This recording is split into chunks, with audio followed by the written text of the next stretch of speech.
Después del ajusticiamiento de Rafael Trujillo en 1961, beneficiarios de la dictadura han intentado durante décadas desacreditar a los héroes del 30 de mayo y minimizar el impacto del complot. Desde el primer momento se pusieron en marcha estrategias de diversa índole para establecer una narrativa que favoreciera los intentos de seguir en el poder tanto de Ramfis Trujillo como del presidente Balaguer. Ejemplos sobran. La versión de Zacarías de la Cruz, chofer de Trujillo, desmentida en absoluto por la autopsia practicada al cadáver, o el ocultamiento de la participación de Amado García Guerrero, por no entender conveniente que se supiera que había un militar activo en el complot libertario. A pesar de la campaña de desinformación y descrédito vigente desde hace 64 años, los hechos siguen siendo los mismos. Los relatos y opiniones de partes interesadas documentadas en informes de agencias del gobierno de los Estados Unidos no cambian estos hechos. Tampoco es la primera vez que informes de agencias norteamericanas faltan a la verdad. Para muestra está la guerra de Irak y la búsqueda de armas de destrucción masiva que, como se sabe, no existían. Un ejemplo que nos atañe a los dominicanos es la invasión de 1965 en nuestro propio territorio, decisión basada en informes de estas mismas agencias estadounidenses que aseguraban que el contragolpe del 24 de abril era una revolución comunista. El afán de los trujillistas y sus defensores en impulsar un proceso de revisionismo que legitime la dictadura es tan desmedido que atribuyen acciones típicas del dictador a sus ajusticiadores. El ejemplo más conocido es el asesinato de las hermanas Mirabal, un crimen planificado para lo cual se tomaron muchas decisiones previas que solo autoridades podían asumir. Sin embargo, no pocas veces han tratado de reescribir los hechos y variar los indicios. Se olvidan de que fue precisamente este el único caso llevado a la justicia, proceso en el que los asesinos materiales confesaron y que fue visto por todo el país, ya que fue público y televisado. Se dictó condena penal y la sentencia está publicada. La caída de la dictadura trujillista es un hecho con abundantes testigos. Existen documentos, testimonios e interrogatorios que han sido publicados por diferentes vías y en numerosas ediciones, y están al alcance de todos. La desclasificación de algunos documentos sobre especulaciones e interpretaciones de miembros del régimen no varían la verdad.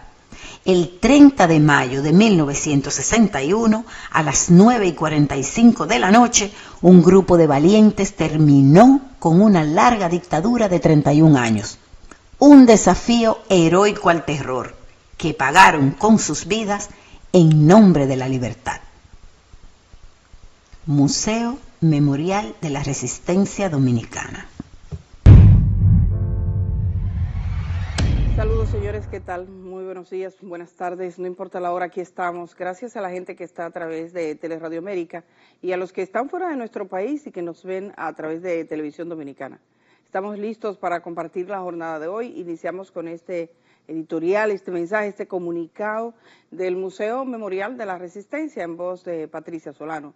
Anoche lo recibía por parte de su directora, Luisa de Peña, que también me obsequiaba algunos libros con los interrogatorios que practicaron a los ajusticiadores de Leonidas Trujillo, Rafael Leonidas Trujillo, y torturados, masacrados, hablaron, y esos testimonios están recogidos para la historia. Entonces, hay que leer, hay que regresar a encontrarnos con la historia. A propósito de que se han desclasificado miles de documentos en los Estados Unidos, ya la prensa norteamericana advertía que estos documentos estaban siendo puestos a disposición sin ningún tipo de rigor. Es la prensa norteamericana que lo dice. Bueno, pues en Estados Unidos algunos de estos documentos han afectado personas vivientes, se han revelado números de su seguridad social, números privados. El gobierno estadounidense le ha ofrecido cambiarles números, por ejemplo, de registros, para que no vean que caen en el escenario público. En Estados Unidos este es algo que se protege, la identidad y los datos privados de las personas. En el caso de República Dominicana salió un testimonio de un tal Ortiz del CIN. Bueno, pues ese Ortiz del CIN que se encontraba en Estados Unidos y que fue traído a la República Dominicana, el primer preso después de la dictadura que es traído a la República Dominicana extraditado por los Estados Unidos, es Clodoveo Ortiz. Había sido un avanzado esbirro de la dictadura trujillista. Dicen que disfrutaba cuando mataba, que disfrutaba cuando torturaba. Torturó, mató y participó en la muerte de 24 jóvenes que se llamaron los panfleteros de Santiago, solo porque escribieron en algunas calles de Santiago algunos panfletos que decían Trujillo es una mierda, y eso lo llevó a la cárcel y finalmente perdieron la vida. Hay muchos testimonios de gente que fue lastimada, lesionada y torturada. Recordemos que la tortura es uno de los actos más viles que se pueden cometer. Gente que hace daño a otros, que están completamente vulnerables e incapacitados para defenderse, para huir o para responder el golpe. Así son, creen ellos, muy valientes. Ese era Clodoveo Ortiz. Dado que este es un tema de reciente actualidad, tomando en cuenta que no es mayo, estamos apenas en marzo, pero sí creo que es necesario volver sobre la historia y he escogido un video muy breve que se llama Año de la Libertad, 1961. Recordemos por qué fue que pasó esto, señor director. Te vamos a contar por qué en República Dominicana el 1961 fue un año tan importante, el Año de la Libertad. Desde 1930 el país padecía una larga dictadura, una de las más sangrientas que ha sufrido América. No era una tiranía común, era una que controlaba casi toda la riqueza que producía el país. El dictador Trujillo usaba el terror no solo para deshacerse de sus opositores, sino para adueñarse de la industria y controlar mediante monopolios la producción nacional. Trujillo era muy corrupto, usaba el Estado y sus leyes para desarrollar sus negocios y así se hizo ultra rico. Era además criminal, no permitía oposición. Luego de muchísimos intentos y mucha gente asesinada y desaparecida, la noche del 30 de mayo de 1961, Trujillo fue ajusticiado. Pero la dictadura no cayó inmediatamente. Trujillo controlaba todo, incluyendo las elecciones. Como ya estaba muy desacreditado en el mundo por ser un dictador, había puesto un presidente títere. ¿Títere? Quiere decir que no manda. Mandaba Trujillo y tenía un presidente que obedecía. ¿Y ese quién era? Joaquín Balaguer. Cuando ajustician a Trujillo, él es quien queda en el cargo. Mientras, el hijo mayor de Trujillo, Ramfis, dirige el aparato militar, o sea, el terror. ¿Y entonces qué pasó? Entonces se levantó el pueblo. La gente empezó a manifestarse. El pueblo salió a las calles a tumbar las estatuas de Trujillo. No había lugar donde no existiera una, a veces demasiado grande. La gente las desprendió, las arrastró y las machacó. Balaguer se dio cuenta del ambiente, así que intentó mantener la dictadura bajando los precios de los artículos de primera necesidad. ¡Qué gran idea! Bajó la leche, el agua, la carne, el aceite de cocinar, bajó hasta la cerveza. La prensa tradicional aplaudía todo lo que hacía Balaguer, pero en la calle el pueblo seguía exigiendo democracia y libertad. El Congreso también se puso simpático. Abolieron muchas de las leyes que sostenían la dictadura, incluyendo la ley que obligaba a todo empleado público a donar el 5% de su sueldo al Partido Dominicano. Y los empleados públicos daban parte de su sueldo al partido de Trujillo. Obligados por ley. Los hijos de Trujillo empezaron a devolver una parte de lo robado. Con eso querían parecer generosos. ¡Ja! ¡Qué graciosos! Pretendían contener los deseos de libertad que tenía el pueblo. No pudieron. La gente se tiró a la calle. Se formaron turbas que entraban a las casas y fincas de los Trujillo. La gente entendía que esa familia había hecho un saqueo al Estado y clamaba para que devolvieran lo robado. Una multitud destruyó Radio Caribe, una emisora dedicada a la propaganda del régimen y que formaba parte de sus mecanismos de represión. Con la quema de Radio Caribe quedó claro que el pueblo ya no toleraría más abuso.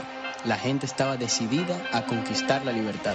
Los ayuntamientos, controlados por trujillistas del Partido Dominicano, empezaron rápidamente a quitar los nombres de la familia Trujillo a avenidas, puentes y parques. Sí, todo se llamaba Trujillo, hasta algunas provincias.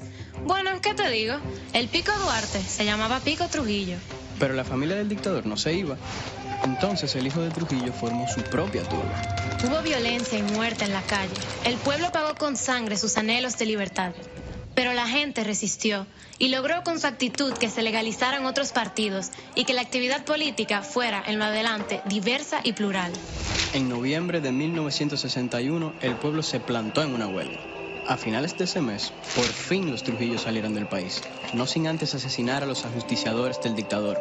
que estaban prisioneros en la Hacienda María, uno de los predios de la familia. Se fueron con sus maletas llenas de dinero, dejando una estela de sangre. En Trujillo hay manifestaciones enardecidas del pueblo de la República Dominicana que ha salido a las calles para disfrutar de los derechos de hombres libres, después de 3 décadas de gobierno dictatorial de Trujillo. Dominicanos vitoreando, cantando y clamando dan la bienvenida a 2 líderes de la oposición a la ex dictadura, que regresan de reuniones en Washington con funcionarios de la Organización Estados Americanos. Los símbolos de la dictadura de Trujillo están desapareciendo rápidamente de la nación caribeña. Pero era tal el anhelo que el pueblo lo celebró. La gente en la calle había creado una consigna: Navidad con libertad. Ahí tienen ustedes 1961, año de la libertad. Les invito a que busquen esa página para que tengan acceso a otros documentos. También hay algunos libros que recogen parte de la historia, incluyendo los interrogatorios, hechos incontestables, que están difundidos en la fundación del Museo Memorial de la Resistencia. Eso por hoy. A propósito de Clodoveo Ortiz, busquen ese nombre, Clodoveo Ortiz, para que ustedes vean lo que es un torturador cobarde. Quiero decir, a esta hora he confirmado con el portavoz de la Policía Nacional, el coronel Diego Pesqueira, la entrega que se ha hecho del segundo teniente Juan Luis Jiménez Adames. Compartía unas fotografías un poco más temprano de Juan Luis Rodríguez Adames. Las mujeres que están a su lado ahí ya no viven más, él las mató a las 2. Una de ellas, la más joven, era su esposa, 26 años apenas, y dicen que vivió un infierno a su lado. Ella es Maylin Ariadne Martes, de 26 años. Su madre, Marisela Rodríguez Marte, de 51, fue a procurar refugiar, dar cobijo a su hija, que estaba asustada por la violencia de este hombre. Hoy se ha entregado a las autoridades y en unas horas será llevado ante un tribunal en La Vega. Segundo teniente, la policía lo había calificado de muy peligroso, extremadamente peligroso. Una expareja, antes que ella, le alertó a la familia de esta joven sobre la persona con la que ella tenía una relación. Le dijo: es un monstruo, lo que viví con ese hombre no tiene nombre. Un abusador reconocido cuando de mujeres se trata. Se ha entregado hoy a la policía. Vamos a la pausa, regresamos. Cuando estemos de vuelta vamos a conversar con una diputada francesa más que vinculada a la República Dominicana. Ya verán esta historia después de la pausa.